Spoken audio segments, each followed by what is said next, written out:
those vegan guys. Thank you.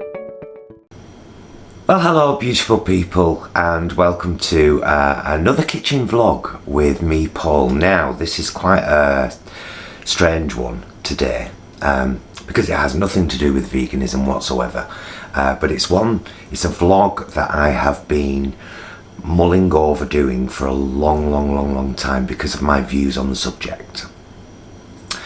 And yeah, I wanted to this is the first video I've ever made 18 plus. None of our videos none of them are set for children. They're all set for not made for kids, every single video we do.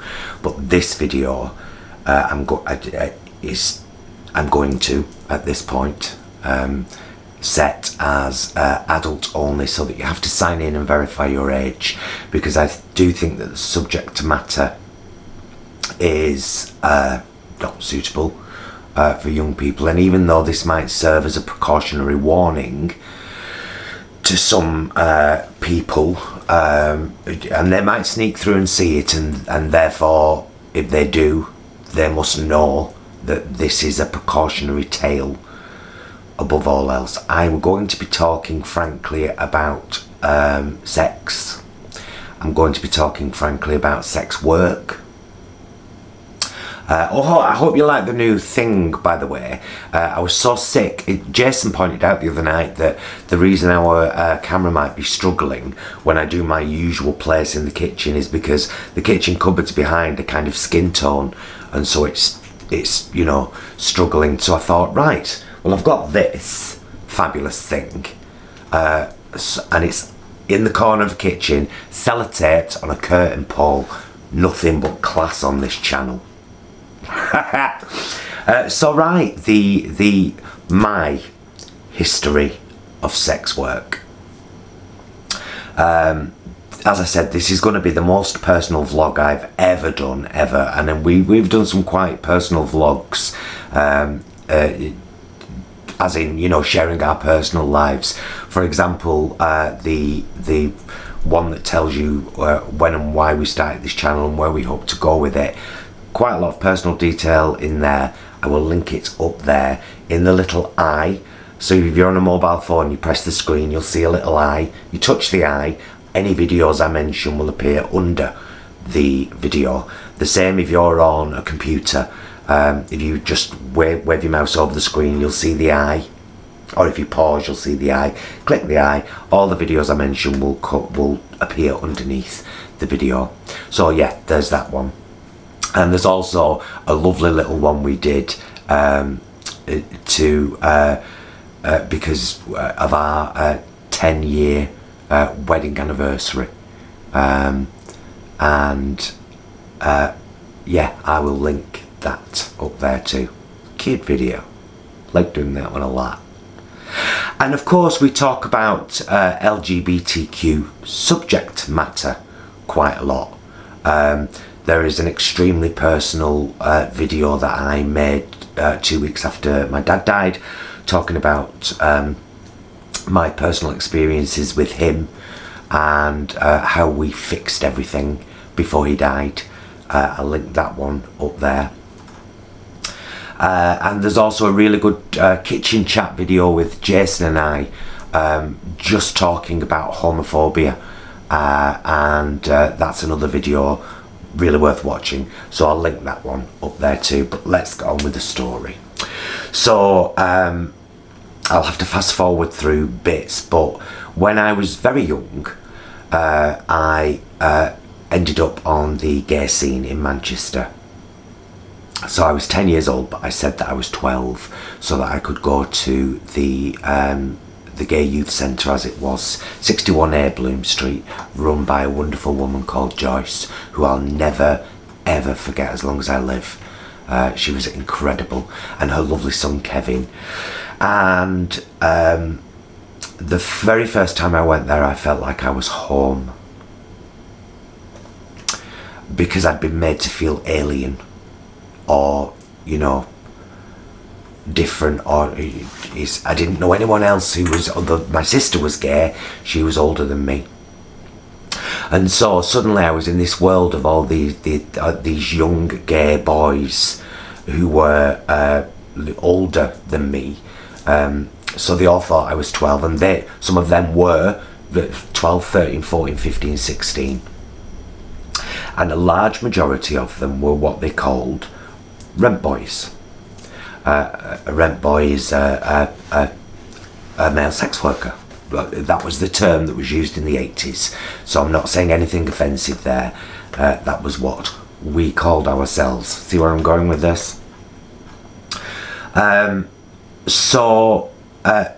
introduction was very strange. I'd been going to the gay youth centre for a couple of months, and I knew a lot of the young guys there, but I didn't know that anyone did this. And then I was walking up actual Canal Street one day, waiting for the youth centre to open. I was nearly always the first there. Over about a year, I was obsessed with the place. And it was a really good place, by the way. It was basically a gay youth club, was what it was. Although it wasn't a youth club because there were adults there as well. But everyone was lovely and really respectful. Anyway, I'm walking up Canal Street one day. This van, a little white van, like a Ford Escort van, but all with windows, and 4 guys sat in it, pulls up at the side of me. Must have been 11, let's say, because like, well, I was either 10 or 11. I'm just trying to gauge at what point in my 10 did I go and then soon became 11. Anyway, this van pulled up. This guy said, whammed on his window, "Are you on the game?" I had no idea what that meant. I had no idea what he was talking about. So I was a kid. I just went, "No." And he went, "You better not be. And if we see you on this street again, we'll break your legs." So I go to the youth centre and I'm talking to all my friends that I've met, and I told them what had happened, and one of them said, "Oh, that's the SIDS that," meaning CIDs, "that's the SIDS that, they're always on Canal Street trying to get people for working." And then I found out what a rent boy was. So I remember my first client's name, by the way. He was called Kevin. Had curly hair. He was slightly overweight. He had a big, all I remember is it was a big car. It was, don't be filthy, a big car. It was something like a Range Rover or something like that. And we were in this car park somewhere, and I barely touched him, and he came, and he gave me £15. Now this is 1981, thereabouts. It was a lot of money.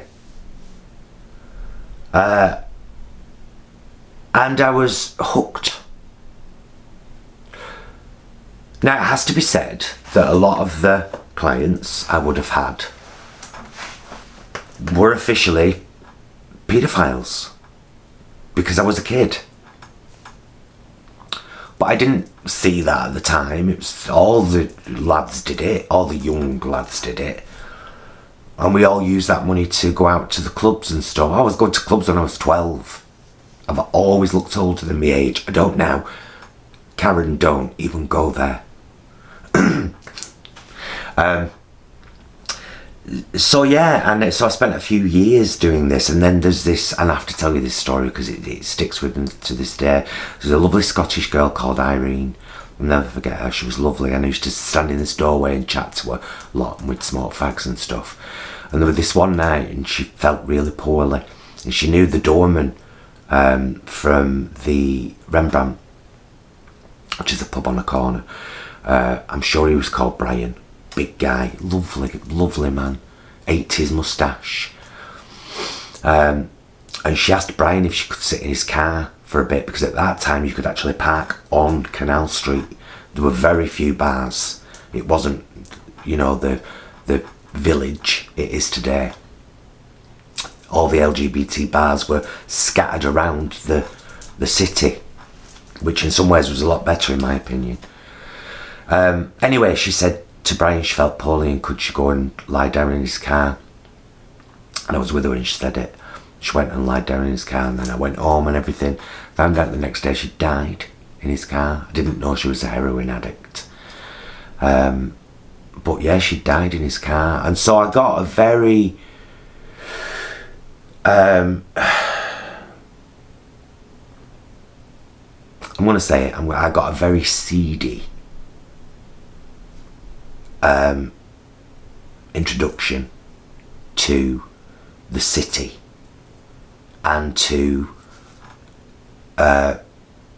sex work. Very seedy. Anyway, so that was a part of my life. And then fast forward a few years, when I was with my first long-term boyfriend, who I was with straight from leaving my parents. While I was at my parents, I was signed up with an escort agency as a boy, and so I would, go out and see clients, and then when I was with my first long-term relationship, we were both escorts, signed up to an escort agency, and then drag came into it, because I was doing all this escort work. And at the time you could advertise, it's awful this really, at the time you could advertise in the Sunday Sport. I don't even know if the paper still exists now, but you could, there was actually a masseuse section where you could advertise, and it was only cheap. And I kept seeing all these TV, which means transvestite, TV Sally, personal service, blah blah blah. I kept seeing all these ads, and I thought, I wonder if that's lucrative, trying it that way. So I developed a character, and her name was Sandra, and she had red bobbed hair and wore sexy lingerie, and she advertised in the Sunday Sport. Well, busy. Let's put it this way. There are a lot of straight men out there who have curiosities and have safe ways of exploring them. So they may want a bit of dick, but they'd much rather it be dressed up like a lady. And Sandra became a huge part of my life. I worked as Sandra for a couple of years, and had some regular clients, and had some that I only saw once, had more regulars than kind of one-offs, and it was very lucrative to me. It was always very clean, it was always very safe, it was a transaction between two consenting adults. They told me exactly what they wanted, I gave them exactly what they wanted, they paid me, and they left, and they went back to their lives as judges and CEOs and happily married men, and didn't feel like there was any harm done on any side. Of course, I don't believe that anybody who's married shouldn't necessarily cheat. If they're doing it though, I would much rather it be a sexual transaction than an emotional transaction, and it be clean and safe and for a limited time. I never thought I'd talk so openly about all this, but hey, it's about owning everything you've ever been and everything you've ever done, and not being ashamed of that, because one thing is sure, I am not ashamed of any of the sex work I did at all, as I said, it was transactions between consenting adults. I offered a service, they paid me for it.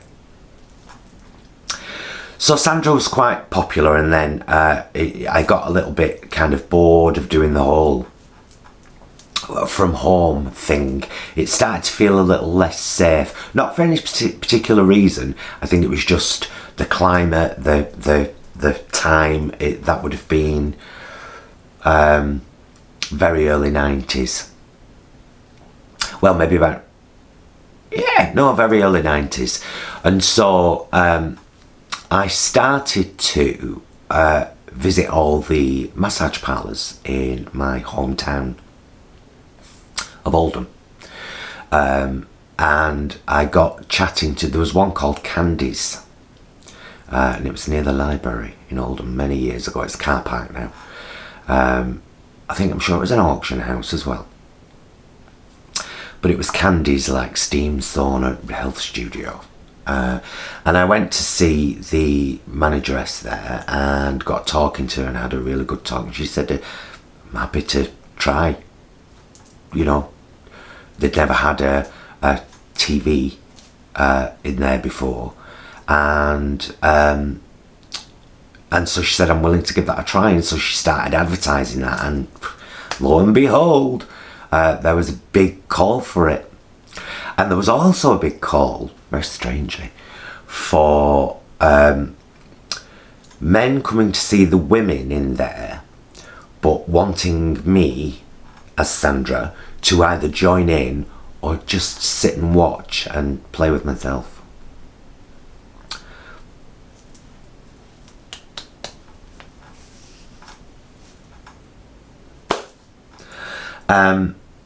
And this has to be said as well, because it's a very, you know, there are kind of moments in your life that stand out and stay with you forever.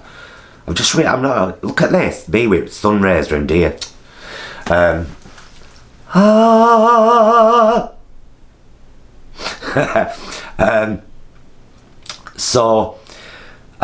have done that right, shaped right. So there was this girl that worked at Candy's, and for decency reasons I will not give her name. So let's call her Michelle. Michelle was stunning. One of the most beautiful, physically beautiful women I had and have ever seen in my life. She was olive skinned, looked in some ways cartoon Persian, beautiful almond eyes, short hair, ripping body. And we got on like a house on fire. And there was this one client that wanted me to watch him with her. And so I went, into the room, and I sat on the chair and I did what I did. And then he left. And I was seduced by Michelle. She just said, she said, I cannot resist you. I don't know what you're doing to me, but seeing you in all this is really turning me on. And that turned me on. And we had the most incredible time,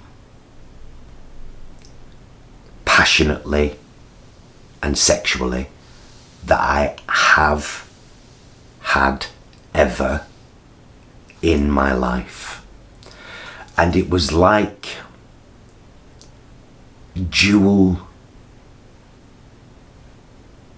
it was like being two people at the same time is the only way I can explain it. I've never felt anything like it. I felt as much male as I did female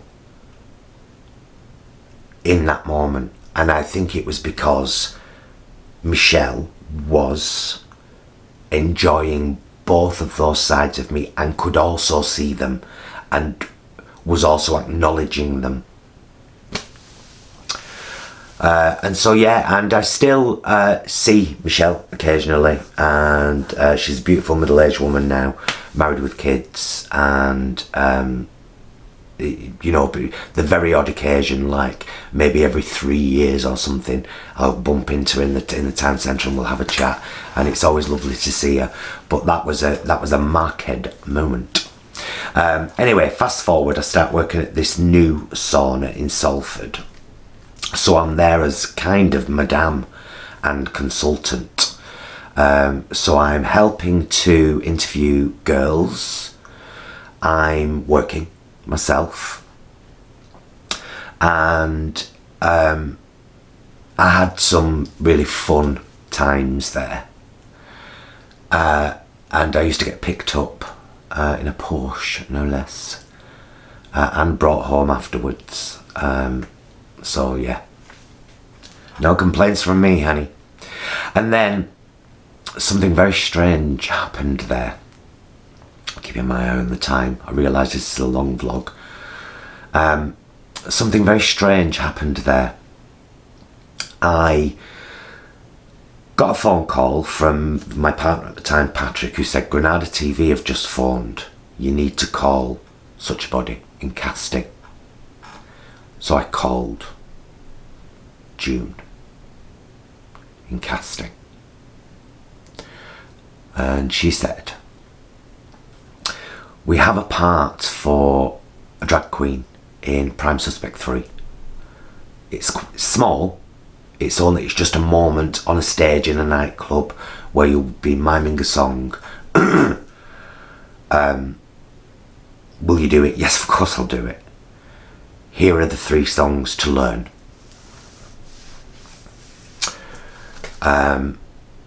And the one that was chosen was Sonia, Better the Devil You Know. So I will put the clip of that little appearance in Prime Suspect 3 up there also. And I did the part, and I thought, this is a chance for me to change things around. Maybe not do this work anymore. Sorry, itchy nose. Maybe not do this work anymore. This is a chance for me to ride this wave into a better life. And I very naively, because I felt that part of me was female, and I was aware that females had, throughout history, sold their stories to the newspaper about things that they'd done and had built careers on it. I naively felt I could do the same. And so I contacted the News of the World and was basically manipulated by them, offered 20 times more than they finally paid me, because I wouldn't give names, you see, and I never will. Oh, I could, absolutely, but I'm not that kind of person. A private transaction between 2 adults is a private transaction between 2 adults and will always remain so. I'll give you generals, couple of judges, couple of policemen, you know, maybe some TV people, but that's it. And they wouldn't back off, and so I was like, oh, it was a children's TV presenter with 2 first names, thinking that'll, you know. So anyway, the article riding on the back of Prime Suspect 3 appeared in the News of the World in December 1993, and the day that it was out, I decided I went out to get the bus to go down to my mum's. Bus driver must have read the story and thought I was disgusting or something, because he drove right past and put 2 fingers up at me. And I thought, uh-oh, this might have been a mistake. And I carried on doing bits, just bits of this work for quite a few years, actually, until I met Jason. I'm going to pause here because it's about to run over, which gives me a quick chance to have a wee break.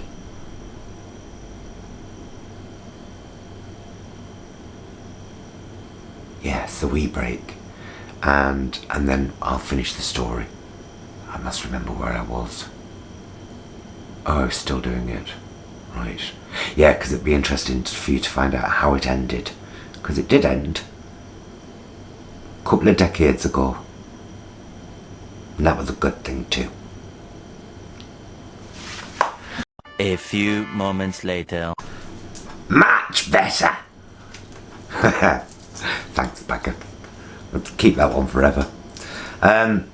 So yeah,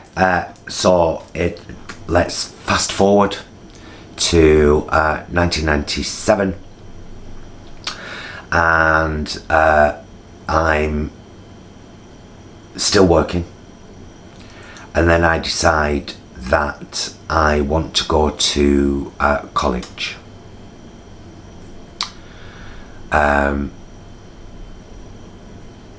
And so I go to college, and Jason and I met, and we became friends, and we had our first encounters together. But we weren't kind of like, even though this is past the point when we'd had our first kiss, obviously.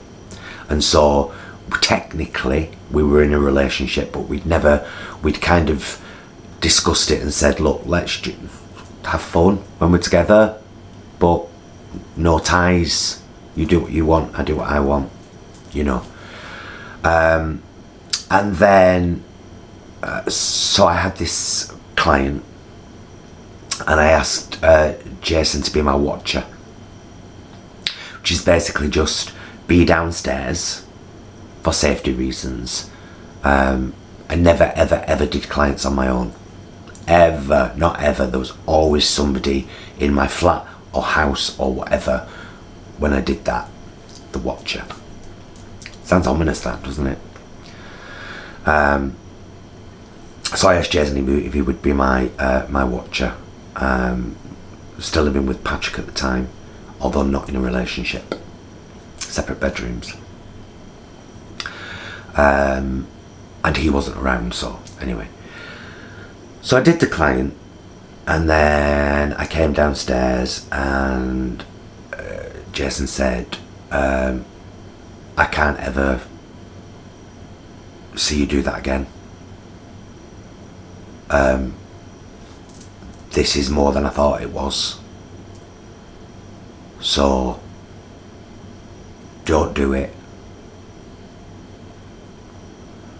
And I think that was the moment that our true relationship started, as it has now been for 23 years.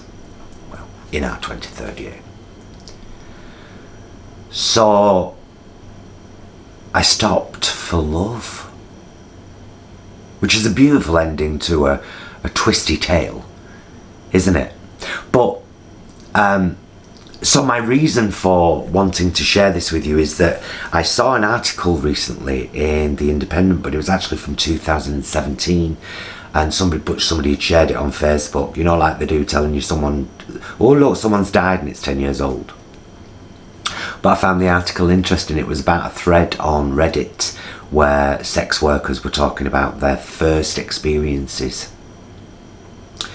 And I read one little post from somebody who'd said, I can't remember my first client, but I remember my last. He became my husband. And I just thought, that's beautiful.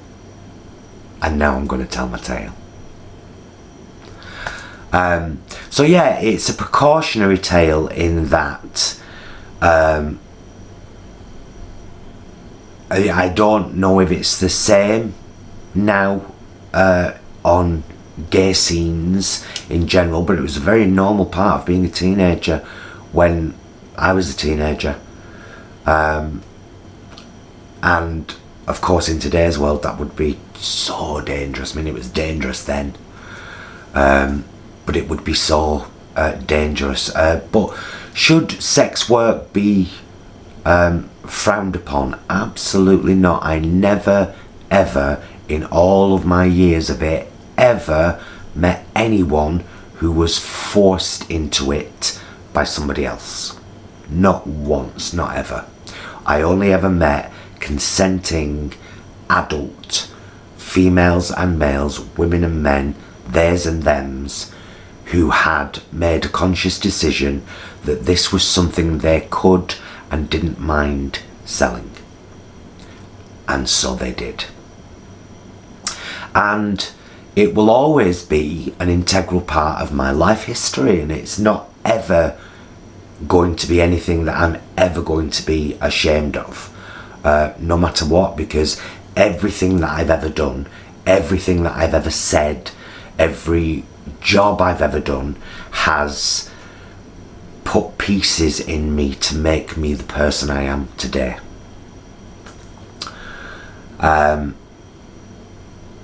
And I guess that's why in some ways I've got a bit of an obsession with movies about working girls, such as Mayflower Madam is a brilliant one from the 80s.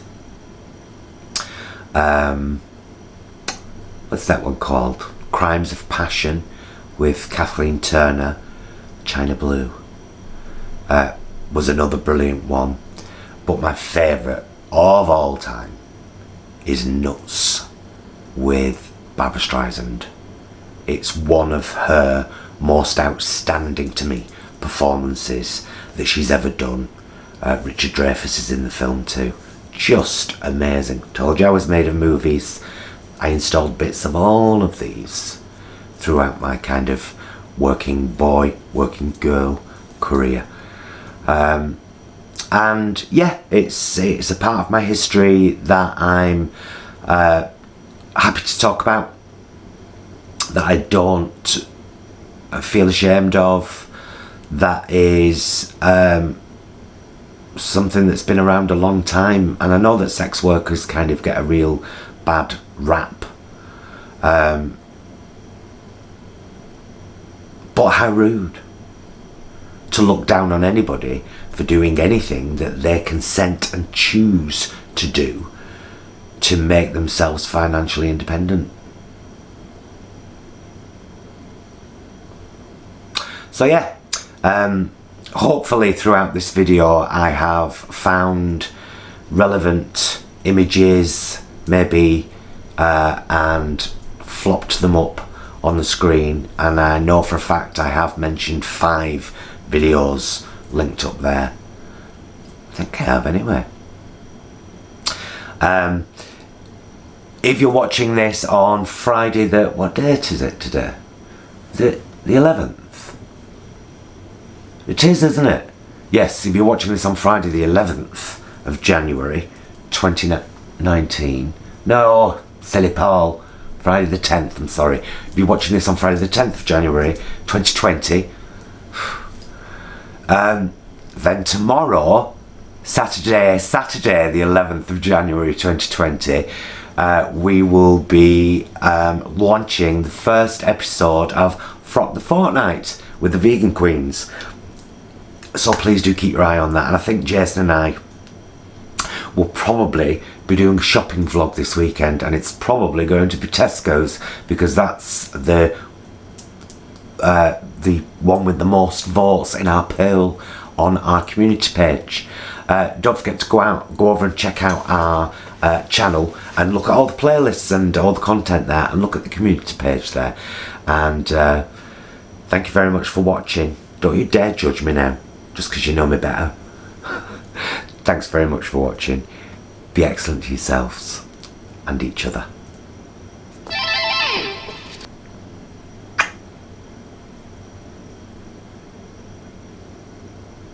Really hope you've enjoyed the video. Please do like and subscribe, it helps us out loads. It really does. And check down there in the description because you'll find loads of links. The 2 ways that you can best support us to keep this channel going are through becoming a patron on our Patreon down there in the description, or buying our merch, darling.